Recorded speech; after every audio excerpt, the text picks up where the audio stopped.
இன்னைக்கு நம்ம குக்கிங் டைம்ல பார்க்க போறது வெந்தய களி எப்படி செய்யறதுன்றத பார்ப்போம். இப்போ நம்ம இட்லி அரிசி எடுத்துக்கிட்டோம். ஒரு கப்பு இட்லி அரிசி எடுத்துக்கிட்டிங்கன்னா 3/4 கப்பு வெல்லம் எடுத்துக்கோங்க. நான் தூள் வெல்லம் எடுத்திருக்கேன். உங்களுக்கு வேணும்னா நீங்கள் மண்டை வெல்லம் கூட எடுத்துக்கலாம். எடுத்து பொடிச்சு வச்சுக்கோங்க. ஏன்னா எல்லாத்தையும் அரைக்க தான் போகிறோம் எப்படியும். 1 டேபிள் ஸ்பூன் வெந்தயம் எடுத்துக்கோங்க. வெந்தயம் ரொம்ப கசக்கும், அதனால் 1 டேபிள் ஸ்பூன் எடுத்துக்கிட்டாலே போதும். கூடவே நல்லெண்ணெய் எடுத்துக்கிட்டிங்கன்னா இன்னும் ரொம்ப நல்லாயிருக்கும் டேஸ்ட்டுக்கு. இந்த மாதிரி நல்ல ஒரு பெரிய பவுலில் எடுத்துக்கோங்க. இந்த பவுலில் நம்ம எடுத்து வச்சுருக்கிற 1 கப் அரிசியை போட்டு ஒரு 2 மணி நேரம் ஊற வச்சுடுங்க.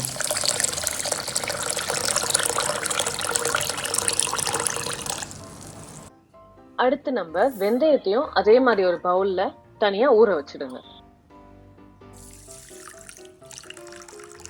2 மணி நேரம் கழிச்சு அரிசியை நல்லா வாஷ் பண்ணிட்டு கிரைண்டர்ல போட்டு அரிசி எல்லாத்தையும் போட்டதுக்கு அப்புறமேட்டு நம்ம ஊற வச்சிருக்கிற வெந்தயத்தையும் சேர்த்துடுங்க. ரெண்டுத்தையும் சேர்த்ததுக்கு அப்புறமேட்டு 1 டம்ளர் போல தண்ணி வச்சுக்கோங்க. இது நீங்க வெட் கிரைண்டர்ல அரைச்சிங்கன்னா வெல்லம் சேர்த்து அரைக்கும் போது ஈஸியா இருக்கும். அரிசி இந்த அளவுக்கு ஸ்மூத்தா அரைச்சதுக்கு அப்புறமேட்டு நம்ம வெல்லம் சேர்த்துடணும். வெல்லத்தை உங்களுக்கு அப்படியே சேர்க்கறதுக்கு இஷ்டம் இல்லைன்னா வெல்லத்தை நீங்க தண்ணியில கரைச்சு வடிகட்டி கூட சேர்த்துடணும். நல்லா ஸ்மூத்தா இந்த மாதிரி தண்ணியா அரைச்சு ஒரு பவுல்ல எடுத்து வச்சுக்கோங்க.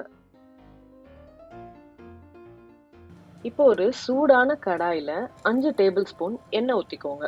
முக்கியமா நல்லெண்ணெய் ஊத்திக்கோங்க. எண்ணெயை நல்லா ஸ்ப்ரெட் பண்ணி விட்டுக்கோங்க.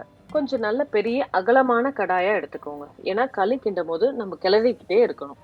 எண்ணெய் ஓரளவுக்கு சூடானதுக்கு அப்புறமேட்டு நம்ம எடுத்து வச்சுக்கிற மாவை இதுல அப்படியே ஊத்திடுங்க. ஒரு வயர் விஸ்க் வச்சு கிளற ஆரம்பிச்சீங்கன்னா அந்த லம்ப்ஸ் எல்லாம் வராம இருக்கும். ஒரு 2 நிமிஷம் போல கைவிடாம கிளறி விட்டுக்கிட்டே இருக்கணும். அப்படி கிளறி விட்டுக்கிட்டே இருக்கும்போது நீங்களே பார்க்கலாம் தண்ணி கொஞ்சம் கொஞ்சமா குறைஞ்சு நல்ல திக் கன்சிஸ்டன்சிக்கு இந்த மாதிரி வரும். களி அடியில பிடிக்கிற மாதிரி இருந்தாலோ இல்லைன்னா ரொம்ப கெட்டியா இருந்தாலோ நீங்க நல்லெண்ணெயை சேர்த்துட்டே கிளறுங்க.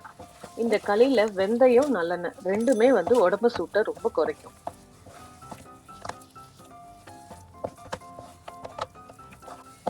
நல்லா கிளறி விட்டதுக்கு அப்புறமேட்டு கையை நல்லா ஈரம் பண்ணிட்டு நீங்க அதை தொட்டு பார்த்தீங்கன்னா ஒட்டாம வரும். அதுலயே தெரிஞ்சிடும் நல்லா வெந்துடுச்சுன்ட்டு. இப்போ நீங்க ஸ்டவ் ஆஃப் பண்ணிட்டு சர்வ் பண்ணலாம். அவ்வளவுதான், வெந்தய களி ரெடி. இதை நீங்க உங்க வீட்டுல ட்ரை பண்ணி பார்த்துட்டு உங்களோட ஃபீட்பேக்ஸ் அண்ட் சஜஷன்ஸ் ஏதாவது இருந்தா எங்க கமெண்ட் செக்ஷன்ல கமெண்ட் பண்ணுங்க. Hope you enjoyed. Thank you for வாட்சிங்.